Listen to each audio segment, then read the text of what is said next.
ওয়ালাইকুম সবাইকে। এই ভিডিও টিউটোরিয়ালে আমরা কম্পোনেন্ট নিয়ে আলোচনা করব। ওকে, তো কম্পোনেন্ট কি এবং কয় প্রকার ও কি কি সে বিষয়গুলো নিয়ে অবশ্যই পরে ভিডিও টিউটোরিয়ালে আলোচনা করব। তো কম্পোনেন্ট ভালোভাবে বোঝার জন্য চলে আসছি সরাসরি আমি আমার কাঙ্ক্ষিত ফেসবুকে। তো এখানে দেখতে পাচ্ছেন আমাদের পোস্ট সেকশন কিন্তু একটি রয়েছে, সুতরাং পোস্ট সেকশন একটি পেজ। তার পাশাপাশি যদি আমরা রিলসে চলে যাই তাহলে রিলসে কিন্তু আমরা চলে আসলাম, আর রিলসে চলে আসা মাত্রই কিন্তু আমার যে সমস্ত রিলস গুলো আমি ইউজ করেছি বা ছেড়েছি সেগুলো কিন্তু এখানে আমার চলে এসেছে, তাই না? তাহলে এইটা কিন্তু হচ্ছে আমার কি, এইটা কিন্তু আমার একটি কম্পোনেন্ট। তার পাশাপাশি আমি যদি সরাসরি আবারও পোস্টে ব্যাক করি তাহলে দেখতে পাচ্ছেন পোস্ট কিন্তু একটি আমার কম্পোনেন্ট। আর এইটাকে ভালোভাবে বোঝার জন্য সরাসরি চলে যাচ্ছে আমি আমার কাঙ্ক্ষিত যেই ওয়েবসাইটটি রয়েছে সেখানে চলে যাওয়ার পর একটি ওয়েবসাইট তৈরি করতে গেলে আমাদের কি কি বিষয়গুলো লাগে, সবার প্রথমে কিন্তু আমাদের ন্যাপবার কিন্তু আমাদের প্রত্যেকটা পেজেই থাকে। আমি যদি ১০টা পেজের কথা চিন্তা করতে পারি একটি ওয়েবসাইটের জন্য, তাহলে কিন্তু আমার ন্যাপবার প্রত্যেকটা পেজে থাকে, তাই না? তাহলে সেই ন্যাপবার কি আমি ১০ বার তৈরি করব? না। জাস্ট আমি একটি কম্পোনেন্ট তৈরি করব। পরবর্তীতে সেইটাকে আমি রিইউজড করব। ওকে? তাহলে React.js কিন্তু আমাদেরকে সেই সুবিধাটা দিয়েছে। অবশ্যই React.js কিন্তু কম্পোনেন্ট বেস। আমরা ছোট, ছোট কম্পোনেন্ট তৈরি করতে পারবো। পরবর্তীতে সেটাকে আমরা রিইউজড করতে পারবো। যেমন ধরেন এখানে একটি ন্যাপবার রয়েছে। তো ন্যাপবারের পর দেখতে পাচ্ছি আমাদের সরাসরি এখানে একটি মেইন সেকশন রয়েছে। তার পাশাপাশি হেডার রয়েছে। তার পাশাপাশি যদি চলে আসি এখানে কিন্তু কার্ড ডিজাইন করা রয়েছে, তাই না? তো কার্ড ডিজাইন করার পরবর্তীতে যদি আমরা আরেকটু নিচে চলে আসি এখানে কিন্তু আরো কার্ড ডিজাইন দেখতে পাচ্ছেন, এবং এইটা কিন্তু একটা কম্পোনেন্ট। হ্যাঁ, কার্ডের নিচে কিন্তু এটা একটা কম্পোনেন্ট। তারপর পাশাপাশি যদি আমরা এই যে আরো নিচে চলে আসি, এই যে এই কোর্সের এটা কিন্তু একটি কম্পোনেন্ট। সুতরাং প্রত্যেকটা কিন্তু আমরা ডিফারেন্ট ভাগে ভাগ করে ফেলতে পারি। অর্থাৎ আমরা ছোট ছোট আকারে কিন্তু ভাগ করতে পারি। যেমন এইটাকে একটা সেকশন ডিজাইন করতে পারি। তারপর পাশাপাশি দেখা যাচ্ছে এইটাকে আমরা একটা কম্পোনেন্ট বানাতে পারি। হ্যাঁ, তারপর যদি আমরা সরাসরি নিচে চলে আসি তাহলে দেখতে পাচ্ছেন ফুটার। এই যে ফুটার কিন্তু আমার প্রত্যেকটা পেজেই থাকে, আর এই ফুটার কিন্তু আমার একটি কম্পোনেন্ট হতে পারে। তাহলে আমরা চিন্তা করতে পারি আমাদের একটি ওয়েবসাইটে কতগুলো কম্পোনেন্ট হতে পারে, সে ততগুলো আমরা কম্পোনেন্ট বানাবো। পরবর্তীতে যদি আমার সেই কম্পোনেন্টটাকে প্রয়োজন পড়ে, জাস্ট সেটাকে আমি শুধু রিইউজ করব। তাহলে কিন্তু আমার সেটা কাজ আরো সহজ হয়ে গেল। ওকে, তাহলে কম্পোনেন্ট আশা করি আপনারা সকলে বুঝতে পেরেছেন। আমরা কম্পোনেন্ট সম্পর্কে বুঝতে পেরেছি। সুতরাং একটি ওয়েবসাইটের কথা চিন্তা করতে পারি, একটি ফেসবুকের কথা চিন্তা করতে পারি। ছোট ছোট কিন্তু অনেক কম্পোনেন্ট বানানো যায়, এবং সেখানে কিন্তু অনেক কম্পোনেন্ট পরবর্তীতে ব্যবহার করা যায়। তাহলে সেই বিষয়গুলো নিয়ে আলোচনা করার জন্য আমি চলে যাচ্ছি কাঙ্ক্ষিত প্রজেক্টে। গতদিন যে সমস্ত কোডগুলো করেছিলাম সেইগুলোকে এখান থেকে আমি কেটে দিচ্ছি। কেটে দেওয়ার পরবর্তীতে শুধুমাত্র app.jsx থেকে আমরা কি করব, যাবতীয় কম্পোনেন্ট গুলোকে আমরা লোড করাবো। স্টাইল যা যা ইউজ করেছিলাম এখানে এগুলোকে কেটে দিচ্ছি। তারপর main.jx এটি আমাদের যা যা ছিল, jsx আমাদের এটা ঠিক থাকবে। এখান থেকে আমাদের শুধুমাত্র অ্যাপটাকে লোড করাবে, আর অ্যাপের মধ্যে কিন্তু আমাদের যে যে ছোট ছোট কম্পোনেন্ট সেগুলোকে কিন্তু আমরা লোড করাবো। ওকে, তাহলে main.jsx টাকে আমি কেটে দিচ্ছি। প্রাথমিক অবস্থায় কিন্তু এখন আপাতত আমার কিছুই নেই বলতে গেলে। তাহলে about.jsx রয়েছে, সেটাকে এখান থেকে আমি কি করব, জাস্ট ডিলিট করে দেবো। ওকে, ডিলিট করে দিলাম। আর স্টাইল ডট সিএসএস এ যা যা ইউজ করেছিলাম সেগুলোকে এখান থেকে আমি কেটে দিচ্ছি। আর স্টাইল ডট সিএসএস টা কিন্তু আমি ইউজ করবো আবারও। তাহলে সবার প্রথমে আমি সোর্স নামে যে ফোল্ডারটি দেখতে পাচ্ছেন সেইটার মধ্যে আমি আরো একটি ফোল্ডার তৈরি করে নিচ্ছি, আর সেই ফোল্ডারের নামটা আমি দিচ্ছি কম্পোনেন্ট। ওকে, তো সেই ফোল্ডারের নামটা আমি দিলাম কম্পোনেন্ট। আর এই কম্পোনেন্টের মধ্যে আমি কি তৈরি করব, যেমন একটি আমি কাঙ্ক্ষিত ওয়েবসাইটে চলে যাচ্ছি। এই ওয়েবসাইটে দেখতে পাচ্ছেন একটি ফুটার সেকশন আছে, তার পাশাপাশি কিন্তু একটি কার্ড সেকশন আছে, তার পাশাপাশি কিন্তু আমাদের কি রয়েছে, আমাদের ন্যাপবার রয়েছে। তো আমরা জাস্ট এগুলো চিন্তা করতে পারি, কোনো সমস্যা নেই। তাহলে আমাদের নরমালি কিন্তু হেডিং এবং ফুটার, অর্থাৎ আমাদের ন্যাপবার এবং ফুটার কিন্তু প্রত্যেকটা ওয়েবসাইটে থাকে, তাই না? তাহলে এই কম্পোনেন্টের মধ্যে আমরা জাস্ট এখানে যে কাজটি করতে পারি সেটা হচ্ছে কিছু পেজ তৈরি করে নিই। কোথায় তৈরি করব, জাস্ট কম্পোনেন্টের মধ্যে। তাহলে কম্পোনেন্টের মধ্যে প্রবেশ করলাম। সেখানে প্রবেশ করানোর পর আমরা জাস্ট এখান থেকে ন্যাপবার, অর্থাৎ ন্যাপবার ডট জেএসএক্স লিখে কি তৈরি করলাম, একটি কম্পোনেন্ট তৈরি করলাম। ভালোভাবে লক্ষ্য করে দেখেন, ন্যাপবার ডট জেএসএক্স, যেটা আমার শুধুমাত্র ন্যাপবার তৈরি করার কাজে ব্যবহৃত হবে। তার পাশাপাশি আমাদের কার্ড ডিজাইন থাকতে পারে, তাই না? যেমন কোর্সের কার্ড থাকতে পারে, সেইগুলো থাকতে পারে। তাহলে এইটাকে আমি বলে দিচ্ছি কার্ড ডট জেএসএক্স। পারফেক্ট, আমার আর কিছু দরকার নেই, জাস্ট একটি ফুটার দরকার। তাহলে ফুটারের জন্য আমি এখান থেকে বলে দিব ফুটার ডট জেএসএক্স। ভালোভাবে লক্ষ্য করে দেখেন। তাহলে এখন একটা জিনিস লক্ষ্য করেন, আমার কিন্তু এখানে কি তৈরি করা হলো, এখান থেকে জাস্ট আমি আমার কম্পোনেন্ট তৈরি করলাম, যেগুলো আমার প্রত্যেকটা পেজে বা আমার একটি ওয়েবসাইটের কথা চিন্তা করতে পারি, ন্যাপবার থাকে, ফুটার থাকে। তাহলে ন্যাপবারের জন্য একটি ফাংশনাল কম্পোনেন্ট আমি জাস্ট এখানে তৈরি করব। ওকে, তাহলে ন্যাপবার রাইট। এখন এখানে আমরা কি করব, রিটার্ন করাবো। আর রিটার্ন করানোর পর আমাদের কি হবে, অবশ্যই JSX লেখা কিন্তু আমরা এখানে শুরু করব। তো ন্যাপবারের মধ্যে প্রাথমিক অবস্থায় কি থাকে? Nap tag. ন্যাপের মধ্যে জাস্ট এ দিয়ে দিলাম এখানে আমরা। এটাকে বলে দিলাম হোম, কন্ট্রোল সি দিয়ে কপি করে নিয়ে এসে কন্ট্রোল ভি দিয়ে পেস্ট করে দিলাম। ওকে, তাহলে এটা আমাদের কি কি থাকতে পারে? এখানে আমাদের অ্যাবাউট থাকতে পারে, কোনো সমস্যা নেই। তারপর আমাদের আর কি কি থাকতে পারে? তারপর এখানে আমাদের কন্ট্যাক্ট থাকতে পারে। ওকে, তাহলে এখন প্রশ্ন করতে পারেন যে আমরা এইগুলো জাস্ট একটু ডিজাইন করে নিই। আপনাদের প্রশ্ন একটু পরে বলতেছি আমি, কোনো সমস্যা নেই। আর স্টাইল ডট সিএসএস আমি চলে আসি। স্টাইল ডট সিএসএস চলে এসে আমাদের ন্যাপবার ডট জেএসএক্স এর জন্য আমরা জাস্ট ডিজাইন করে নিব। ওকে, তো সরাসরি ন্যাপ ট্যাগের জন্য আমরা একটু ডিজাইন করে নিই। তো ন্যাপ ট্যাগের জন্য আমি একটা প্যাডিং ইউজ করতে পারি সবার প্রথমে, যেটা আমি 10 পিক্সেল দিয়ে দিলাম। তারপর তার একটি কালার ইউজ করতে পারি। তো কালারটা কিন্তু এর উপরে অ্যাপ্লাই করতে হবে। তার একটি ব্যাকগ্রাউন্ড কালার ইউজ করতে পারি, কোনো সমস্যা নেই। ব্যাকগ্রাউন্ড কালারটাকে কিন্তু আমি বলে দিচ্ছি এটা ব্ল্যাক কালার হবে। তাহলে ন্যাপ ট্যাগের মধ্যে সরাসরি প্রবেশ করলাম, এর উপর কালার হবে, কালারটা আমি বলে দিচ্ছি white colour. Okay, white colour. Perfect, control H দিয়ে সেভ করে ফেললাম। যেহেতু এখানে আমরা কি ইউজ করেছি, এখানে আমরা ভালোভাবে লক্ষ্য করে দেখেন স্টাইল ডট সিএসএস ইউজ করেছি কোথায়? ন্যাপবার ডট জেএসএক্স। তাহলে কিন্তু অবশ্যই আমাকে স্টাইল ডট সিএসএসটাকে কিন্তু ইম্পোর্ট করতে হবে। ওকে, তাহলে ইম্পোর্ট করব কাকে? ভালোভাবে লক্ষ্য করেন, ইম্পোর্ট করব কিন্তু এখন আমি সরাসরি স্টাইল ডট সিএসএসটা আমি লিখেছি কোথায়? একদম কিন্তু বাইরে, অর্থাৎ কোথায় লিখেছি? সোর্সের মধ্যে। ওকে, তাহলে সরাসরি যেহেতু সোর্স ডিরেক্টরিতে আমাদের রয়েছে, তাহলে এখানে আমাকে জাস্ট স্ল্যাশ দিয়ে আমাদের style dot CSS control H দিয়ে সেভ করে ফেললাম। ফাইনালি যদি আমরা আউটপুটটা দেখে আসি, এখনো কিন্তু আমাদের কিছু নেই। আর আউটপুটটা না দেখানোর কারণ হচ্ছে আমাদের ন্যাপবা যেটা তৈরি করেছি সেটা কিন্তু এখন আমরা এক্সপোর্ট ডিফল্ট করে অ্যাপে কিন্তু এখন আমরা ইউজ করি নাই। ওকে, এক্সপোর্ট ডিফল্ট সরাসরি আমরা এখান থেকে করবো কাকে? আমাদের কাঙ্ক্ষিত যে ন্যাপবারটি দেখতে পাচ্ছেন সেটাকে। ওকে, পারফেক্ট, কন্ট্রোল এইচ সেভ করে ফেললাম। এখন ন্যাপবারটাকে কি করতে হবে আমাকে? এখন ন্যাপবারটাকে দেখেন, এখান থেকে আমি কি করলাম? জাস্ট ন্যাপবারের জন্য একটি কোড ডিজাইন করেছি, সেইটাকে নিয়ে এসে এটাকে আমাকে ইউজ করতে হবে, তাই না? এটাকে আমি ব্যবহার করতে চাই। তাহলে এখানে আমি জাস্ট যেটা করতে পারি, ইম্পোর্ট, কি ইম্পোর্ট করব? নেভার। কোথায় থেকে আমাদের এটা আসবে? ভালোভাবে লক্ষ্য করেন আমাদের কোথায় থেকে আসবে? ফ্রম ডবল কোটেশন অর্থাৎ সিঙ্গেল কোটেশন দেওয়ার পর ডট স্ল্যাশ দিয়ে দিলাম। সরাসরি তার মধ্যে আমরা কোথায় যাব? কম্পোনেন্টের মধ্যে প্রবেশ করছি। কম্পোনেন্টের মধ্যে প্রবেশ করার পর আমাদের কাকে ইম্পোর্ট করতে চাচ্ছি? ন্যাপবারটাকে। যেহেতু এখানে ন্যাপবারটাকে ইম্পোর্ট করেছি, এখন আমি ন্যাপবারটাকে এখানে ভালোভাবে ব্যবহার করতে পারবো। ওকে, স্ল্যাশ দিয়ে। ওকে, পারফেক্ট, কন্ট্রোল এইচ দিয়ে সেভ করে ফেললাম। ফাইনালি যদি আমরা দেখে আসি, এখনো কিন্তু এখান থেকে আমরা একটি অ্যারো থ্রো করেছি। আর অ্যারো থ্রো করার মূল কারণটা হচ্ছে আমাদের স্টাইল ডট সিএসএসটা কিন্তু আমার এখানে ইম্পোর্ট করা হয় নাই। পারফেক্ট, স্টাইলটা রয়েছে কোথায়? আসলে স্টাইলটা রয়েছে কিন্তু আমার বাইরে। হ্যাঁ, তো সেটাকে বাইরে থাকার জন্য আমাকে যেটা করতে হবে আমি আপনাদেরকে দেখিয়ে দিচ্ছি। যেহেতু বাইরে রয়েছে, তাহলে ডবল স্ল্যাশ দেওয়ার পর আমাদেরকে ডবল ডট দেওয়ার পর স্ল্যাশ, তার পরবর্তীতে কিন্তু আমাদেরকে কি লিখতে হবে? Style dot CSS, control H দিয়ে সেভ করে ফেললাম। ফাইনালি যদি আমরা আউটপুটটা দেখেছি, তাহলে দেখতে পাচ্ছেন কাঙ্ক্ষিত আউটপুটটি কিন্তু আমরা এখানে দেখতে পাচ্ছি। সুতরাং আমাদের এসে ন্যাপবার ডিজাইন করা শেষ। যেহেতু আমাদের ন্যাপবার ডিজাইন করা শেষ হয়েছে, এবার আমরা যেটা করতে পারবো সেটা হচ্ছে কাঙ্ক্ষিত আমাদের কার্ডের মধ্যে চলে আসলাম। আর কার্ডের মধ্যে চলে আসার পর আমরা জাস্ট কার্ডের একটি সরাসরি একটি ডিজাইন করে নিচ্ছি আপনাদের বোঝার সুবিধার্থে। আমি আশা করি আপনারা সকলে এইচটিএমএল এবং সিএসএস পারেন। ওকে, কেননা এইচটিএমএল সিএসএস জাভাস্ক্রিপ্ট না পারলে আমাদের রিঅ্যাক্ট জেসটা অযথাই শেখা হবে, কোনো সমস্যা নেই। তার পাশাপাশি লক্ষ্য করে দেখেন কার্ড ডট জেএসএক্স এর মধ্যে আমরা চলে আসলাম। চলে আসার পরবর্তীতে এখানে আমরা কি তৈরি করতে পারি? ডিপ তৈরি করতে পারি। তো ডিপের মধ্যে কি থাকবে? আমাদের একটি জাস্ট এইচ ফোর থাকবে, এবং এখান থেকে বলে দিচ্ছি আমরা এখান থেকে কার্ড ডিজাইন একটি টাইটেল বলে দিলাম। তারপর আমাদের কি থাকতে পারে? একটি প্যারাগ্রাফ থাকতে পারে, যেটার বলে দিতে পারি যে লরেম 30। ওকে, অল্টার জে দিয়ে দিলাম, সেটা ফরম্যাটিং হয়ে গেল। এখন সরাসরি আমরা এখান থেকে কি করতে পারি? একটি ক্লাস ইউজ করতে পারি। যে ক্লাস নেমটা আমাদের কি হবে? বলে দিতে পারি কার্ড ডিজাইন। ওকে, কার্ড, জাস্ট কার্ড বলে দিলাম। কন্ট্রোল সি দিয়ে কপি করে নিয়ে এসে আমাদের স্টাইল ডট সিএসএস চলে আসলাম।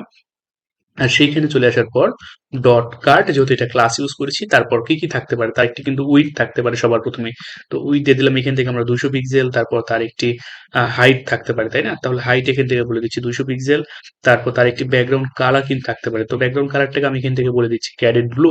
কন্ট্রোল এইচ দিয়ে সেভ করে ফেললাম। ফাইনালি কিন্তু আমরা কি তৈরি করলাম?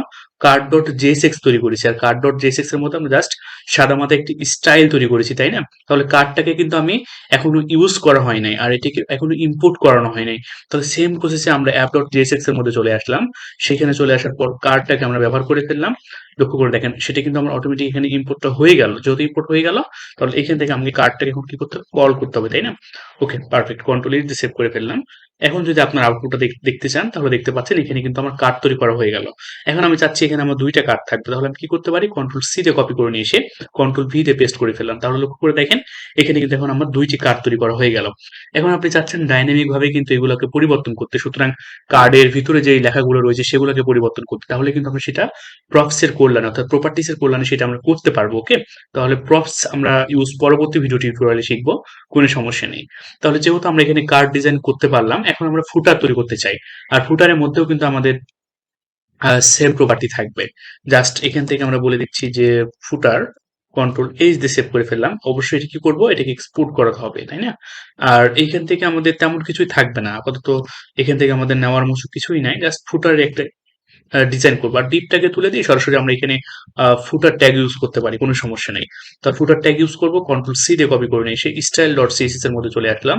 এখানে চলে আসার পর ডট ফুটার, যেহেতু ফুটার ডট হবে না কারণ এটা সরাসরি আমাদের যে ট্যাগ, আর ডিরেক্ট ট্যাগ ইউজ করার জন্য কোনো ধরনের ডট টট দেওয়ার আমাদের দরকার নেই, ডিরেক্ট ট্যাগ নেমটা দিলেই হবে। তাহলে এখান থেকে আমরা কি করতে পারি, ব্যাকগ্রাউন্ড কালার, ব্যাকগ্রাউন্ডটা কালার আমরা কি দিতে ইউজ করতে পারি, এটা আমি বলে দিলাম ব্ল্যাক কালার। তার একটি হাইট থাকবে, তো হাইটটা আমরা বলে দিচ্ছি যে 400 পিক্সেল। ওকে, আর তার একটি কি থাকবে, উইডথ থাকবে, উইডথটা এখান থেকে বলে দিচ্ছি 100%। তাহলে ফুটারটাকে এখন আমরা কি করাবো, ভালোভাবে লক্ষ্য করে দেখেন। যেহেতু ফুটার ডিজাইনও কিন্তু আমাদের শেষ, যেহেতু ফুটার ডিজাইন আমাদের শেষ, তাহলে ফুটারটাকে কিন্তু এখন আমাকে এখানে ইউজ করতে হবে। সেম পদ্ধতি ব্যবহার করব, এখন আমরা ইম্পোর্ট করব কাকে, ভালোভাবে লক্ষ্য করে দেখেন, ফুটারটাকে ফ্রম কোথায় থেকে, সিঙ্গেল কোটেশন ইউজ দিয়ে দিলাম, তার পরবর্তীতে ডট ইউজ করলাম, তার পরবর্তীতে আমাদের স্ল্যাশ দেওয়ার পর কম্পোনেন্টের মধ্যে প্রবেশ করলাম, তার পরবর্তীতে আমরা এখান থেকে সরাসরি ফুটারটাকে আমরা ধরে ফেললাম। যেহেতু ফুটারটাকে এখানে আমার ধরে ফেলা শেষ, এবার আমি কি করব, ভালোভাবে লক্ষ্য করেন, এবার কিন্তু ফুটারটাকে এখানে আমি ইউজ করতে চাই, তাই না?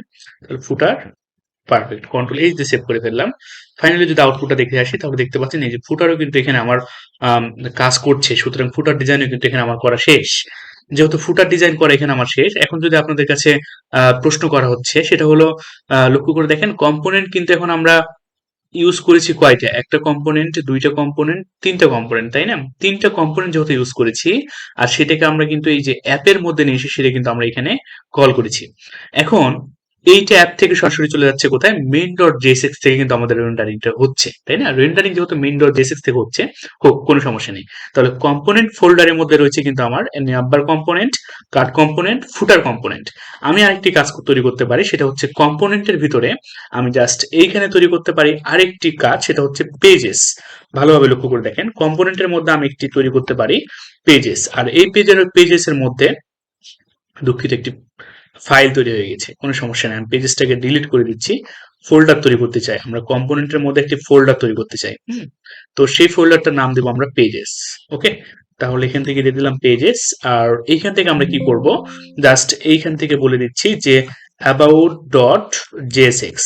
ওকে, about dot JSX, about page থাকতে পারে, কন্ট্যাক্ট পেজ থাকতে পারে। আরেকটি পেজ আমি এখানে নিয়ে নিচ্ছি, সেটার নাম হচ্ছে কন্ট্যাক্ট ডট জেএসএক্স। তাহলে এখন আমার অ্যাবাউট পেজে কি কি দরকার, ভালোভাবে লক্ষ্য করে দেখেন। অ্যাবাউট পেজে কিন্তু আমার দরকার হেডিং এবং ফুটার, এই দুইটা কিন্তু আমার দরকার, উপরে হেডিং, মাঝখানে ফুটার। ওকে, তাহলে এইটাকে নেওয়ার জন্য সরাসরি আমরা একটা কাজ করতে পারি, এখানে একটা ফাংশন তৈরি করতে পারি, সেটার নামটা আমরা দিয়ে দিলাম অ্যাবাউট। অ্যাবাউট পেজে কিন্তু আমাদের হেডিং ফুটার থাকবে, এবং কন্ট্যাক্ট পেজেও কিন্তু আমাদের সেম প্রপার্টি থাকবে, হেডিংও থাকবে, ফুটারও থাকবে। ওকে, তাহলে অ্যাবাউট তৈরি করলাম, আর এখান থেকে রিটার্ন করবো আমরা কাকে, অবশ্যই ডিপটাকেও ইউজ করতে পারি, কোনো সমস্যা নেই। তার পাশাপাশি এইখানে আমরা এখন কি করতে পারি, যেহেতু আমি আপনাদেরকে বলেছি আমরা অ্যাবাউট পেজেও কিন্তু আমরা ন্যাপবার ইউজ করব, অর্থাৎ প্রত্যেকটা পেজে কিন্তু আমাদের সেম থাকবে, হ্যাঁ, ন্যাপবারও সেম থাকবে, ফুটারও আমাদের সেম থাকবে। ওকে, কোনো সমস্যা নেই। তাহলে এখন আমরা কি তৈরি করতে পারি, অবশ্যই কিন্তু এখন আমি এখানে ন্যাপবারটাকে ইউজ করতে পারি। কেমনে ইউজ করতে পারি, এখানে সরাসরি ইম্পোর্ট করব কাকে, প্রাথমিক অবস্থায় ন্যাপবারটাকে ইম্পোর্ট করতে হবে। তাহলে ন্যাপবারটা আমার এখানে ইম্পোর্ট করার কাজ শেষ। এখন ইম্পোর্ট করাবো কাকে, ফুটারটাকে আমরা এখানে ইউজ করাবো, তাহলে কিন্তু ফুটারও আমার এখানে ইউজ করা শেষ। ভালোভাবে লক্ষ্য করেন, তাহলে এখন কিন্তু ন্যাপারটাকে যদি আমি এখান থেকে ব্যবহার করি, ওকে, আমরা ইতিপূর্বে যেমন অ্যাপ ডট জেসিক্স এর মধ্যে যেভাবে কাজগুলো করে আসলাম, আর এখানে আমরা কি করব, ফুটারটাকে আমি সরাসরি এখানে ব্যবহার করে দিচ্ছি। তাহলে ন্যাপবার এবং ফুটারের জন্য ভালোভাবে লক্ষ্য করেন, ন্যাপবার এবং ফুটার কিন্তু আমার এখানে ব্যবহার করা যেহেতু শেষ, এখন অ্যাপ ডট জেসিক্স এ চলে যাচ্ছি। অ্যাপ ডট জেসিক্স থেকে আমি জাস্ট কল করব কাকে, এইগুলোকে আমি আপাতত ইউজ করার দরকার নেই, এগুলো ধরেন আপনারা ভুলে যান, এগুলো চিন্তা। পরবর্তীতে যখন আমরা সিঙ্গেল পেজ অ্যাপ্লিকেশন ব্যবহার করব, ঠিক এইরকম পদ্ধতি ব্যবহার করে কাজগুলো করব। তাহলে এখান থেকে আমি জাস্ট অ্যাবাউটটাকে কি করব, অ্যাবাউটটাকে আমি আগে ইম্পোর্ট করে নিচ্ছি। এগুলো আমাদের আপাতত দরকার নেই, ন্যাপবার কার্ড ফুটার এখানে আর ইম্পোর্ট করার আমার প্রশ্নই ওঠে না। তাহলে এখান থেকে এখন আমি কি করব, অ্যাবাউটটাকে আমি আগে ইম্পোর্ট করাইনি, অবশ্যই এটাকে এক্সপোর্ট ডিফল্ট করতে হবে। এক্সপোর্ট ডিফল্ট করে দিচ্ছি, ওকে, যে এক্সপোর্ট ডিফল্ট, এবং কি হবে এখানে আমাদের অ্যাবাউট, কন্ট্রোল এইচ দিয়ে সেভ করে ফেললাম। ফাইনালি অ্যাপ ডট জেএসএক্স এ চলে আসলাম। এখান থেকে আমাদের কি করতে হবে, ফ্রম, তারপর স্ল্যাশ দিয়ে আমাদের কার মধ্যে প্রবেশ করব, কম্পোনেন্টের মধ্যে প্রবেশ করলাম, তার মধ্যে আমাদের পেজ রয়েছে, পেজ নামে ফোল্ডারের মধ্যে প্রবেশ করলাম, তার মধ্যে কিন্তু আমাদের অ্যাবাউট। ওকে, তাহলে অ্যাবাউটটাকে এবার সরাসরি আমি এখানে কি করব, ইউজ করতে পারবো। পারফেক্ট, তাহলে অ্যাবাউট স্ল্যাশ, তার পরবর্তীতে আমাদের স্ল্যাশ দিয়ে সরাসরি আমরা কি করলাম, আমাদের এটাকে শেষ করে ফেললাম, অর্থাৎ স্টেটমেন্টটা শেষ করলাম। এখন যেহেতু স্টেটমেন্ট শেষ, ফাইনালি যদি আমরা আউটপুটটা দেখে আসি, তাহলে লক্ষ্য করে দেখেন এখানে হোম পেজ, তার নিচে কিন্তু আমাদের ফুটার চলে এসেছে। এখন এটা উপরে চলে যাওয়ার কারণ মাঝখানে কোনো আমাদের কন্টেন্ট নেই, তাই। সুতরাং এখানে কিন্তু এখন যদি আমরা কন্টেন্ট ইউজ করি, অর্থাৎ আমি যদি এখানে বলে দিই H1 দিয়ে, এটা হচ্ছে অ্যাবাউট পেজ, এটা হচ্ছে আমাদের অ্যাবাউট পেজ। আর এখান থেকে যদি আমরা কিছু প্যারাগ্রাফ রাখি, হ্যাঁ, যেমন এখান থেকে রাখতে পারি যে লরেম 100, লরেম 100, সরি মাঝখানে স্পেস পড়ে গেছে, তাই না? ওকে, লরেম 100, কন্ট্রোল এইচ দিয়ে সেভ করে ফেললাম, alter Z control S. Finally যদি এখন আমরা আউটপুটটা দেখে আসি, তাহলে দেখতে পাচ্ছেন উপরেরটা মানে আবার, মাঝখানে আমার অ্যাবাউট, আর তার নিচে চলে আসলে কিন্তু আমার ফুটার। তাহলে আশা করি বিষয়টা আমি আপনাদের সকলকে বোঝাতে পেরেছি। এইখান থেকে আমরা যা যা কাজগুলো করলাম, সেটা হচ্ছে কিভাবে আমরা ন্যাপবার ইউজ করতে পারি, ফুটার ইউজ করতে পারি, এবং কিভাবে ছোট ছোট কম্পোনেন্ট ইউজ করে আমরা সেগুলো বিভিন্ন পেজে ইউজ করতে পারি। যেমন আমরা ন্যাপবারও নিয়ে আসলাম, ফুটারও নিয়ে আসলাম, মাঝখানে কিন্তু সেটা আমরা অ্যাবাউট পেজ ইউজ করে ফেললাম। হ্যাঁ, এইগুলো কিন্তু হচ্ছে আমার কম্পোনেন্ট, এইগুলো কিন্তু হচ্ছে আমার কম্পোনেন্টের সুবিধা সমূহ। আশা করি বিষয়গুলো আমি সকলকে বোঝাতে পেরেছি। এখন কন্ট্যাক্টের মধ্যে যদি চলে আসি, তাহলে কন্ট্যাক্টের মধ্যে চলে আসবো, সেম প্রসেস, কোনো সমস্যা নেই, কন্ট্রোল ভি দিয়ে পেস্ট করে ফেললাম। তারপর জাস্ট এখানে আমি একটি ফর্ম ডিজাইন করতে পারি চাইলে, হ্যাঁ, একটি ফর্ম ডিজাইন করে নিচ্ছি, যেটা হচ্ছে আমার কন্ট্যাক্ট পেজ। আর কন্ট্যাক্ট পেজের মধ্যে কিন্তু অবশ্যই একটি করে ফর্ম বা লোকেশন এগুলো কিন্তু থাকে, এগুলো কিন্তু থাকে। তো একটি ফর্ম নিয়ে নিলাম, enter name, control C, just control V, আর একটি এখানে থাকবে আমাদের বাটন, জাস্ট নামটা বলে দিচ্ছি সাবমিট। পারফেক্ট, যেহেতু আমার ফর্ম ডিজাইন করাও শেষ, তাহলে ফর্মটাকে এখন আমি কি করতে চাই, দেখতে চাই। আর এই ফর্মটাকে দেখানোর জন্য অবশ্যই এখানে আমি বলে দিচ্ছি ফর্ম, ওকে, কন্ট্যাক্ট, বা কন্ট্যাক্টও দিয়ে দিতে পারি সরাসরি, কন্ট্যাক্ট, ওকে, মিনিংসফুল দিয়ে, ওকে, কন্ট্রোল সি, এখানে আমরা কন্ট্রোল ভি তে পেস্ট করে ফেললাম। এখন তাহলে কি করতে পারি, আমরা কন্ট্যাক্টটাকে সরাসরি এখান থেকে দেখতে পারি। আর কন্ট্যাক্টটাকে দেখার জন্য আমরা প্রাথমিক অবস্থায় ইম্পোর্ট করতে হবে কাকে, কন্ট্যাক্টকে। ওকে, তাহলে ওকে, ইম্পোর্ট করানোর কাজ শেষ। এখন যদি আপনারা এখান থেকে কন্ট্যাক্টটাকে কন্ট্রোল সি তে কপি করে এসে কন্ট্রোল ভি তে পেস্ট করেন, তাহলে ফাইনালি কিন্তু এখন আপনারা কন্ট্যাক্ট পেজটা এখানে দেখতে পাবেন। তবে একটি বিষয়, এখানে কিন্তু আমাদের দুইটি কল করা হয়েছে, সেটা হচ্ছে একটি কল করা হয়েছিল, সরি একটি কল করা হয়েছে, কোনো সমস্যা নেই। এই যে আমাদের চলে এসেছে, এই যে এটি একটি ফর্ম, তাই না? আমরা একটু স্পেস ইউজ করতে পারি বিআরই দিয়ে, কোনো সমস্যা নেই। আমরা চলে যাচ্ছি ফুটার ডট জেএসএক্স এর মধ্যে, ফুটার নয় আমাদের কন্ট্যাক্টের মধ্যে, ওকে, রাইট। তাহলে এখানে আমরা একটা হালকা বিআর ইউজ করতে পারি, অর্থাৎ লাইন ব্রেক আমরা এখানে ইউজ করতে পারি, কন্ট্রোল সি, কন্ট্রোল ভি, ওকে। সেম কাজটা আমরা কোথায় করতে পারি, নিচের দিকেও করতে পারি ফুটারের জন্য, control V, control S. Finally যদি আমরা আউটপুটটা দেখে আসি, তাহলে দেখতে পাচ্ছেন এটি কিন্তু এখন আমাদের ফুটার সেকশন, অর্থাৎ কন্ট্যাক্ট সেকশন। কন্ট্যাক্ট সেকশনে কিন্তু এখানে আমাদের চলে আসলো। তাহলে আমরা কিভাবে কাজগুলো করলাম, পরবর্তীতে আপনারা দেখতে পাচ্ছেন যে আমি একটা একটা করে পেজ এখানে ইম্পোর্ট করাচ্ছি, অর্থাৎ পরবর্তীতে যখন আমরা কাজগুলো করব, তখন দেখবেন আমরা কিভাবে সুন্দর একটি ডিজাইন করতে পারি রিয়াক্ট জেএস এর সাহায্যে। তারপর আমরা সেগুলোকে সিঙ্গেল পেজ অ্যাপ্লিকেশন তৈরি করতে পারি, হ্যাঁ, রিয়াক্ট জেএস এর সুবিধা সমূহ আমরা সেগুলো দেখবো। তাহলে আমি আশা করি আপনাদেরকে ছোট ছোট কম্পোনেন্ট কিভাবে ইউজ করতে হয়, আমি জাস্ট ন্যাপবার তৈরি করেছি, তারপর ফুটার তৈরি করেছি, হ্যাঁ, সেগুলো কিন্তু আপনারা বিষয়গুলো ধরতে পেরেছেন। এবং পরবর্তীতে কিন্তু আস্তে আস্তে আমি আপনাদেরকে দেখাবো যে পরবর্তীতে আমরা সেগুলোকে আরো কিভাবে ডাইনামিক করতে পারি, অর্থাৎ আমরা কিন্তু একটি করে টপিক গুলো শেষ করেছি। তাহলে আমরা কম্পোনেন্ট বিষয়গুলো বুঝতে পারলাম যে আমরা এগুলোকে রিউজ করতে পারবো। কম্পোনেন্ট সাধারণত দুই প্রকার হয়ে থাকে, একটি হচ্ছে ফাংশনাল কম্পোনেন্ট এবং আরেকটি হচ্ছে ক্লাস কম্পোনেন্ট। এতদিনে আমরা যা যা শিখেছি সেগুলো হচ্ছে ফাংশনাল কম্পোনেন্ট। পরবর্তী ভিডিও টিউটোরিয়ালে আমি টাইপস অফ কন্ট্রোল কম্পোনেন্ট এবং এগুলোর সুবিধা সমূহ কি কি, কোনটা সব থেকে ভালো হবে, কোনটা খারাপ হবে, কেন হবে, সে বিষয়গুলো নিয়ে আমরা আলোচনা করব। ধন্যবাদ সকলকে।